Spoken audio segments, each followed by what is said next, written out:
The Tennis Gambling Podcast on the Sports Gambling Podcast Network is brought to you by Nick Fantasy. They're coming to customers. Play just $5. Get $100 bonus funds. Use promo code SGPN. And welcome, everyone, to the Tennis Gambling Podcast here on the Sports Gambling Podcast Network. It's currently Tuesday night, November 11th, around 7 p.m. Eastern. I'm Rosa, always Scott Reichel, once again going solo for this pod. Time to get into the breakdown of the two matchups taking place on Wednesday in the ATP Tour Finals in Turin. So before we get into any of the actual breakdown of those two matchups, and before we get into a recap of the last episode, a reminder, like, subscribe on YouTube. A reminder, you can also find the podcast audio only on Spotify or Apple. So no matter how you actually consume the podcast, to help leave some feedback to help the show grow, like, subscribe on YouTube, leave a rating and a review on Spotify or Apple. Plus, a reminder, you can check out the merch store on the SGPN website. We have a lot of great merch for tennis, sweatshirts, we have t-shirts, we have mugs, high quality. I think you'll enjoy the options we have. So make sure to check out the merch store for the other shows as well, not just the tennis show. Plus, a reminder, you can also check out all of the podcasts on SGPN for free. Get every episode of every show in one convenient feed. Search SGPN on your favorite podcast app, Spotify, Apple, etc. to subscribe today, free of charge. Now, starting off with the actual recap of what happened in the lock and dog for the last episode. We swept again, back-to-back sweeps. Had a nice win with the lock. We had Zverev minus 1.5 games at minus 113 against Shelton. Won the first set. Then he actually should have probably lost the second set as he was down 3-6 in the breaker. But Shelton lost 5 points in a row. Zverev won in straight sets, and he cashed the spread. So nice win there for the lock. For the dog, we had a nice win. We had Dimonauer over 1.5 breaks against Alcaraz at plus 110. Even though Alcaraz is now 5-0 lifetime against him, Dimonauer has gone over this number in 4 of the 5. Dimonauer broke twice. He still can't serve, so Alcaraz won anyway. But either way, Dimonauer did go over the breaks line. So nice sweep there for the lock and dog picks. Now, we have a bit of a segue, which is a bit of unfortunate news. You might have noticed I scheduled an episode recording for yesterday. My Wi-Fi went down. Optimum had an outage in my area for about 16 hours, maybe, give or take. So I was going to record an episode. I actually did all the research for the matches on Tuesday, and then I had to pull the plug because the Wi-Fi broke, and apparently there was an outage in my area, which is unfortunate. Even more so because we actually would have swept the lock and dog picks for the matches on Tuesday. A couple of people messaged me on Twitter asking for my plays. I actually just gave them my lock and dog plays if they asked me. So they can vouch for me. But either way, I did have 2 plays that would have won. Unfortunately, I couldn't actually give them out on the show because my Wi-Fi came back at 11 a.m. and the Alcaraz match already started. So apologies there. It is what it is. Point is, pretty fun collection of matches on Tuesday. Out of curiosity, if you were wondering, my plays would have been Alcaraz team total over 12.5 at minus 140. And a miracle win, actually, between Dimonauer and Musetti. It would have been the over 4.5 combined breaks, which was completely dead to rights. And then Dimonauer got broken serving for the match, and he got broken again to stay in the match. And that ended up resulting in 5 breaks in the match. So basically a miracle that would have ended up cashing the sweep there. But either way, it is what it is. The Wi-Fi had other ideas, and I had to pull the plug. Before the matches, in general, on Tuesday, after seeing a bunch of straightforward wins, we finally had some drama. So Alcaraz was able to get the job done in 3 against Fritz. Can't say I'm that surprised by how competitive it was because Fritz is the defending runner-up on the courts here. Courts in Turin play fast, so I'm not surprised that Fritz serves well and had some chances to win the match outright. But Alcaraz, we know, is too good, and he got the job done in the end. So for the actual, I'd say, script here, Alcaraz lost the first set in a tiebreak. Pretty straightforward, a 7-2 in the breaker. Then you ended up seeing Fritz have a couple of breakpoint chances in the 2-2 game to take a lead, and then he ended up not converting. And then you eventually saw Alcaraz got the break in the final game of the second set pre-tie break. So pretty rough beat if you had the breaker. But either way, Alcaraz did win the second set 7-5. And at that point, it felt like the match was over because Fritz just didn't have much left in the tank. And Alcaraz kind of raised his level And at that point, it was over, and Alcaraz ended up winning 6-3 in the final set. Now, for the other matchup, it was pure drama, which I think we all expected. Bit of a weird turning point in the match because a person in the crowd collapsed, and they ended up having to take a delay, and the delay kind of saved Musetti. So Musetti ended up falling behind in the third set, got the break back when de Minaur was serving for the match, and ended up breaking again to win the match. De Minaur was the better player for the majority of the actual match itself. Musetti was good early. De Minaur ended up winning the second set, and then he got a break lead immediately. But it really did feel like the temporary suspension of play helped out Musetti, and that allowed Musetti to kind of get back on track as he got the job done there. Now, same story, different year. De Minaur, very good player, still can't serve, which is definitely, I'd say, his Achilles heel. And we saw that again against Musetti and against Alcaraz. And I believe now, excluding the Laver Cup exhibition, you have seen de Minaur lose 16 straight matches against top 10 opponents. 16 straight against top 10 guys. So, look, I thought de Minaur was going to win personally today. So I was a bit wrong on that. Of course, didn't give it out because we didn't do a show. I thought de Minaur would win in 3. That was my initial prediction. But I'm not surprised by how it played out. The main question mark was Musetti, really with his overall fitness, because he had to play so many matches to get into Turin. Then he had to play again, and he lost pretty handily to Fritz. There were questions on the fitness and if he'd be able to actually look sharp enough. So that was kind of my main concern. But de Minaur serving, betraying him, is a tale as old as time, and Musetti got the job done in that one. So a very fun match. Definitely the match of the day. I see a comment saying that de Minaur served well early in the match. He did. Once again, it felt like once you had the suspension of play in the third set, Musetti started to see the serve a bit better, and then he ended up breaking because de Minaur tightened up, and you got back-to-back breaks. But overall, de Minaur, I think, served better than anticipated in the first 2 sets. But then once it got into that third set, it felt like Musetti started to get the timing down a little bit more. De Minaur was hitting some pretty solid serves out wide towards the end of that third set. But Musetti, once he actually was able to get the ball in play, seemed like he was a bit more aggressive on the baseline, and that did result in a couple of very nice, I don't know if they were exactly winners or they were forcing errors from de Minaur. I think for his standards, de Minaur served well early, but at the same point, eventually the clock struck midnight, and de Minaur's serve got broken when he needed to hold on. So Musetti got the job done. He was definitely out of gas, I'd say, in the beginning stages of the third set. That's why he was smacking his legs early on. Once again, suspension definitely helped out.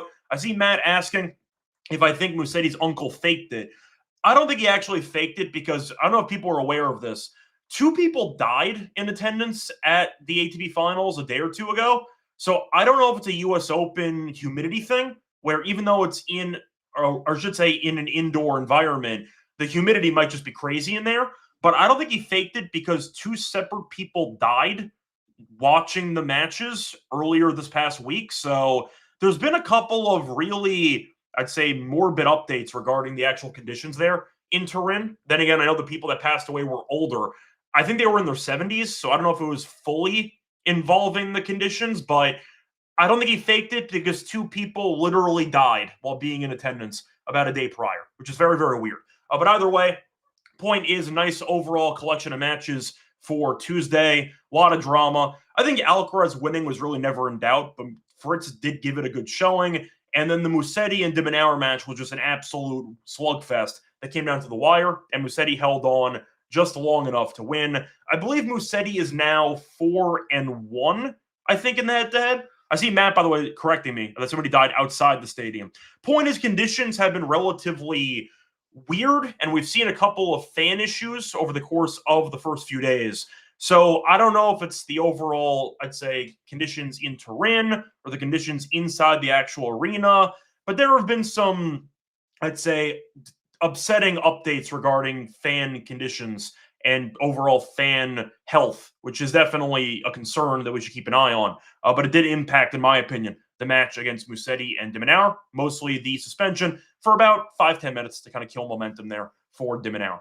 Anyway, time to move on into the actual breakdown of the matchups for Tuesday. The 2 matchups, by the way, are going to be between Shelton and Felix and Sinner and Zverev. So we get Sinner Zverev again for about the 3rd time in 2+ weeks. But either way, before we get into any of those matchups. A reminder, they're brought to you by our sponsor, Book.ag. You can bet on football, tennis, basketball, hockey, you name it. They're also a prop builder second to none. They have a lot of options for funding your account, and I recommend using crypto. So check out the crypto options they have for deposits, and you can also get paid out in crypto, which is convenient. When you head to my Book.ag, use the code SGPN for a special 100% back bonus up to $5 for customers.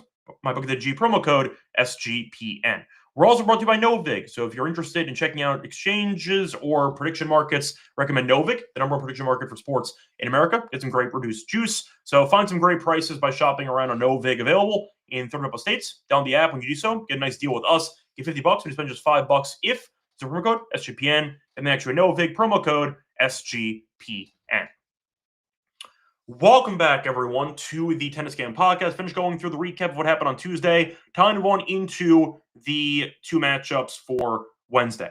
Starting off with Felix taking on Shelton. Now, for this one, Shelton, decent favorite, actually. Minus 180, give or take. Felix is around plus 140 for the spread. I see minus 2.5 for Shelton, plus 2.5 for Felix, and the over-under is at 23.5. Now, the team totals are intriguing potentially. I did see Shelton at around either a juice 12.5 or 13.5 at plus money. Felix was around 12.5 at around minus 115. Now, for the head-to-head, they faced off one time before. It was on clay, and Felix buried him. Now, I'm going to point out, once again, it being on clay does matter. Shelton gave Alcaraz a run in the French Open a couple months ago, but they faced off last year. Felix, we know, is the better clay player, and the point is he won in straight sets. So no meetings ever on hard court. Now, Shelton had his first ever match in this event last time out, and he lost to Zverev in straight sets. Should have won a set, ended up punting away the breaker despite leading 6-3 in the tiebreak, but either way, did end up losing. Did not face a break point, or did not force a break point in the entire match. The return skills, not great for Shelton, which you already knew. For Felix, he's been in good form lately, made the final in Paris, did lose to Sinner. No shame in that. Then took a week off, ended up getting it anyway, and then ended up having to face Sinner again and lost, not forcing a single break point. So both guys not exactly played, they didn't return well, if we're being honest here, in their first matches. Then again, Sinner, we know, is basically unbeatable on these courts. He won every match last year in this event in straight sets. I believe he lost the fewest games of all time at this event. So no shame to Felix. In fact, a bit of encouragement. He got the 7-5 in the first set. Good enough. Honestly, good enough. You held 5 times in a row. Good enough for me. But either way, Shelton lost to Zverev. Zverev owns him in the head-to-head, and Shelton really did not return well. It makes sense when you factor in his lack of return skills in general, and you include the fast-paced courts here and the lack of experience for Shelton on these courts. Not surprised that Shelton struggled to return, but we know Felix is also a very good server. So Shelton's return game might be problematic for himself over the course of these 2 or 3 sets. Now, starting off with the actual price for this match, the thing is, the line suggests that Felix is injured, and I see Dark Knight mentioning it because Felix might play with an injury. We'll see if Bublik fills in. There have been some rumors that you might end up seeing a spot open up potentially if Felix really doesn't have it physically. So that has been a main talking point. Do I think Felix is going to no-show the match? No. I think he'll show up. Will he finish the match? We'll see. Felix, though, worked his ass off to get here. I don't see him dropping out pre-match. It would be interesting to see Bublik and Shelton, to be honest. But I think Felix gets through it. The fact is, he did have a day off today, which helps. So we'll see how he looks. But the main reason why the line is so expensive in favor of Shelton are some injury rumblings regarding Felix, which involves him being maybe at 70%, give or take. We'll see. He fell apart against Sinner in the second set. Then again, when you play against Sinner, you can't tell how much of that's based on injury and how much that's based on Sinner being an absolute god on hard court. So tough to evaluate, but Shelton is favored because of it. Now, having said that, would I lay 170, 180 with Shelton? Absolutely not. I have no interest in that price. I think it is Felix or pass for me. Shelton, I think, is really just a one-trick pony. And the fact is, as long as Felix can look somewhat decent in the rallies, I think Shelton will hit enough errors to gift away free points to Felix, or maybe he steals it. I will end up seeing a couple breakers in there. Not many breaks in general are projected for this matchup. But I do think for the actual pricing, 170 does feel kind of expensive for Shelton. But I do acknowledge the injury concerns for Felix. Now, the spread 2.5, I think it'd be Felix or pass, and the over-under, I don't mind the over. I think 2.5 sets is intriguing for the over. Point is, Shelton has only played one match here in his career. Didn't look good against Zverev, and I think Felix, assuming he's not totally injured, can serve well enough to neutralize the Shelton return game. Not saying much. I think Felix can hang around. I think he might win the match outright, but I do think this price feels expensive. If Felix was playing for the second straight day, I might take Shelton. But the day off in between, I think, can definitely help Felix out physically, and we'll go from there. Now, I do think that Shelton, once again, based on the injury news, it makes sense he's favored. But 170, I think, is kind of egregious. Felix can still walk. It's not like he is completely destroyed physically. I do think he'll look fine early. If it goes deep, will he be able to hold on? I'm not sure.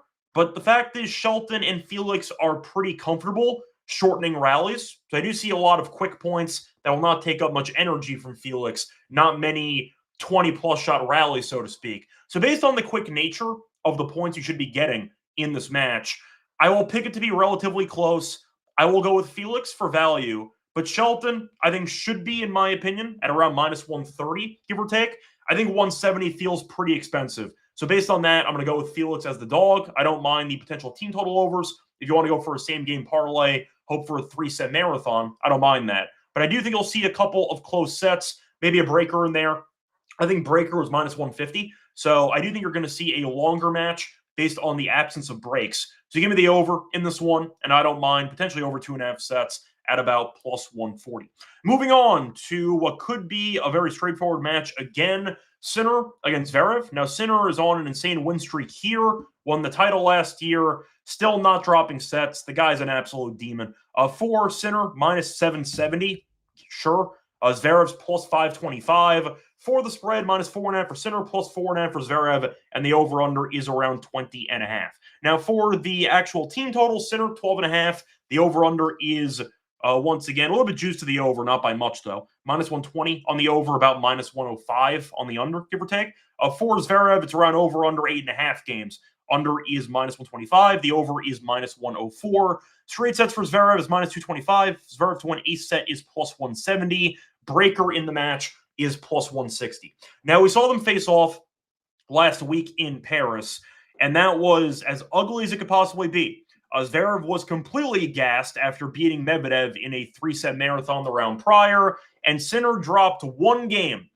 Uno. He beat him 6-0, 6-1. Now, Zverev was definitely not 100%. You could argue you could toss it out. Then again, we know Sinner has been in insane form since he showed up in Vienna, beat Zverev in the marathon in 3 sets, went through Paris, did not drop a set, showed up against Felix, did not face a break point, and won comfortably in straight sets again. So Sinner has not dropped a set in 6 straight matches. And the question is, which Zverev do we get? Do we get the one that won one game against Sinner in Paris, or do we get the Zverev that almost beat Sinner in 3 sets in Vienna? Now, the courts play fast, which I think benefits Sinner, because we know that Zverev wants to be very passive. You can't get away with that on these courts. It might work against Shelton. It's not going to work against Sinner. So I do think the court speeds actually benefit Sinner here because Sinner is so aggressive and so powerful. The ball striking will look even faster with how quickly the ball travels on these courts. So that's why Sinner is so unbeatable on these courts. The fact is, I know Zverev made some comments earlier in the year about how the ATP wants to slow courts down so we get Alcaraz versus Sinner finals, which is really dumb because Sinner likes fast-paced courts. So I don't really understand that logic at all. And I think Zverev feels the wrath of it in the match on a Wednesday. I think Sinner wins. I think it's pretty straightforward. The fact is Zverev should have dropped the set to Shelton. He served well. I get that. The thing about Zverev, though, is most of his good serving comes from his first serve percentage. The second serve's really not great. So if Zverev ends up seeing a dip in his first serve percentage, I think Sinner will be all over these second serves. And the fact is, Sinner, we know, has good court coverage, good firepower, and his serve is also very solid. I think Sinner wins pretty comfortably. You could argue maybe a breaker in there, which I wouldn't oppose per se, because the court speeds do suggest you might get a lot of breaks. There's just a lot of breakers and not so many breaks in general. But I think Sinner's too good. I think Zverev got a pretty weak opponent in Shelton. who may or may not be the worst opponent in the entire field. You could argue him or de Minaur, but either way, we know Sinner is number one in the world for a reason. I think Sinner wins. You could argue maybe 6-4, 6-4, maybe get a breaker in there, followed by a coasting like we saw against Felix in the first match, which was a long first set, straightforward second set. Do I think Zverev threatens to win? No, I don't. I think Sinner wins in straight sets. I think it might end up being 6-4, 6-4. I'll go with that scoreline. But Zverev might have moments. I don't see many. I think Sinner will have a lot of chances, and I think his firepower is too much for Zverev to handle. Who wants to be passive? That doesn't work on the courts here. So I'll go for Sinner to win this one in straight sets. But since there is really no value on that at minus 220, the 4.5 games I think feels right to me. Now, it is juiced heavily to Zverev. I should say it's juiced heavily to Sinner at minus 140. So I don't want that. I guess it would, in theory, be Zverev plus the games, but I'm not going to take that. Instead, I'll go for the team totals. I'll go for the team total under on Zverev for this one. I think Sinner wins again in his very comfortable environment in Turin. A reminder, in Italy, home crowd advantage, which has helped out. Give me Sinner to win comfortably in this match against Zverev in the group stage. Anyway, it's going to wrap it up for the two matches for Wednesday. Time to move on into the lock and dog picks.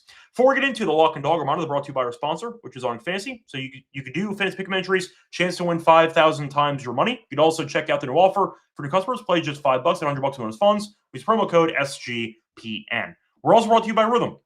They're crushing it in college football, the NFL, and now they added the NBA. They also have college basketball if you want to check that out as well. They also are doing giveaways every week just for tracking your bets in the app. So check out their weekly cash prize giveaway. Track 5 bets of any type from a model that you built, and you can win 1K. And a reminder, we also have a nice discount code with Rhythm. So if you use the code SGPN25, when you download the app, you can get a quarter off first month. Download Rhythm using a promo code SGPN25 for a quarter off your first month. Welcome back, everyone, to the Tennis Can podcast. Finished going through the breakdown of the matches for Wednesday. Time to move on into the lock and dog picks. For the lock, I'll go back to the last matchup. Give me the Zverev team total under 8.5 at minus 125. End of the day, Sinner has been in God mode lately, and we know when Sinner is feeling it on hard court, nobody can beat him. So I think Sinner wins comfortably. 5 of Sinner's last 6 opponents have gone under this team total. I think he's going to look sharp here. Once again, he has won 6 straight matches in straight sets. I think it's a good way to find straight sets for a cheaper price. Zverev also, I will point out, has not been good in the head-to-head, as Sinner is 4-0 in the last 4 meetings. Last meeting, yes, Zverev was compromised, but Sinner did win 6-0, 6-1. I think Sinner right now is just seeing the ball clearly. I think the courts benefit his skill set tremendously, and I think Zverev's going to feel the wrath on Wednesday. Give me Sinner to dominate. Give me Zverev team total under 8.5. I'm going to take this, though, instead of the Sinner team total under, because Sinner can, in theory, still get there if there's a breaker or 7-5. We saw that against Felix, for example. There is a chance that Zverev maybe forces a 7-5 and then gets buried in the second set. That's possible, too. But I am going to go with the Zverev team total under. I think Sinner's too good on these courts, and I think he'll toast in straight sets once again. Moving on to the dog, though. So there were some question marks about the injury status of Felix. Maybe he will feel it as the match goes on, but I will go for a marathon first set. Give me the Felix and Shelton first set over 10.5 games at plus 137 as my dog. Both guys are very good servers. We know that Felix on indoor hard courts is very good. Shelton, a very good server as well. Point is, though, both guys were abysmal returning in their matches. Shelton against Zverev and Felix against Sinner. Both guys forced 0 break points in their matches. So both guys not really returning that well on the fast-paced courts here. Both guys can serve bombs on the first serve. I don't see many breaks, if any, in the first set and in the match in general. So I do see a good script for a nice over. Plus, Felix has actually not had much success against lefties lately, and the first sets have been very close. So 4 of Felix's last 5 matches against lefties have gone over this first set total. So for whatever reason, Felix doesn't match up quite well against lefties, which might be factored into the actual price as well for Shelton. But I think you're going to end up seeing a lot of holds early in this match on the fast-paced courts. Maybe both guys settle in return-wise in the second set. But I like the price. Both guys did not force a break point in the first group stage match. Both guys are good at serving, and I do think the court speeds should result in a pretty tough environment for either guy to break. Give me the first set over 10.5 games is my dog for the show. So once again, for the Wednesday matches in the ATP Finals for the group stage, the lock's going to be on Zverev, team total under 8.5 minus 125. For the dog, I'll go with Felix and Shelton. First set over 10.5 games at plus 137. It's going to wrap up for the show. And we'll be back once again later on in the week to get into more group stage matches. Till next time, you can find me on Twitter, Reichel Radio. Find the podcast on Spotify or Apple. Leave a rating and a review. Find the podcast on YouTube. And once again, don't forget to like.